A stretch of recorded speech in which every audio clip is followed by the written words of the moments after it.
So if you buy into my argument about being a model of teaching, being a model of learning, if you deploy a range of teaching models, then you can, to deliver the curriculum, you can also be selecting the teaching models to actually develop learning skills as well, right? So, for example, if you use these mnemonics in order to help kids memorize information, these will help them actually acquire relatively low-level learning skills. If you use group investigation, which is a very flexible form of cooperative group work, then you'll get them to actually develop higher order skills. And you can use this as a way of planning how you develop learning across the curriculum inside the school. You can begin to say, well, at year 7, you know, what learning skills do we want? Which is the most appropriate curriculum area to be developing these? And then how do you build that up over time, right? So that's the argument. Sorry, I was being too elliptical when I went through it first, but that's the argument in brief.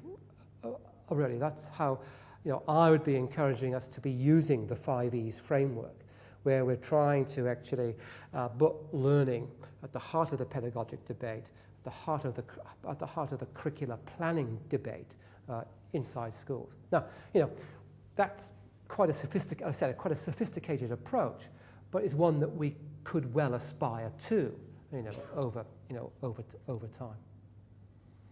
This is a little questionnaire that we developed some time ago to actually serve 2 purposes. One is really to assess the level of the conditions for development in teaching inside the school. These seem to be to us to be the essential conditions that you need to actually move forward on the teaching and learning agenda. And what it also does is, if you look through it, a lot of the vocabulary there is the vocabulary we have been using during today. So it serves the purpose of benchmarking and diagnosing where you are. It also serves sort of the purpose of actually giving colleagues a vocabulary in which to talk about teaching and learning. Now, we were going to actually get you to actually complete this today, but you know, time has run out on us. What we're going to do, John, is that we're going to give this out to colleagues, ask them to actually complete this before they have the discussion with the regional network leader. Okay? Yep. So what we'd ask you to do at this point in time is not to actually duplicate this and give this to every member of staff. What we'd like you to do is to do this as a leadership team, to give you so you complete it for yourselves in terms of where you think your staff are in terms of these conditions. And the 6 conditions are to do with relationships in classrooms, expectations in classrooms, planning, repertoire, which I talked about a few minutes ago, partnerships, and reflection, which seem to us to be some of the key conditions of effective classroom practice.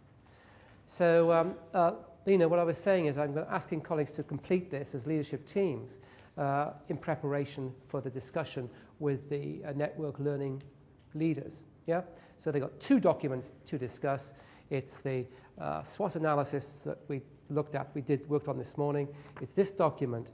And then what we've also have done or are doing is doing an analysis of the other pro forma you produced this morning and using that as a way of diagnosing how we're going to actually continue to sort of work with you. So I hope that I've been fairly true to what I was saying this morning about this being reasonably inductive and us trying to develop a sort of a professional partnership. Let me now just launch into the last 2 areas I want to sort of flag up as ones which we may want to do some more work on as a collective group. It's exactly the question you were asking about, you know, how do we deal with resistance in the school? How do we actually develop a performance management culture? How do we sort of move to a point where colleagues are open about their teaching, open to actually sharing and talking about teaching, and we're achieving the right level of consistency of approach, and also hopefully developing, you know, a greater degree of repertoire. All right?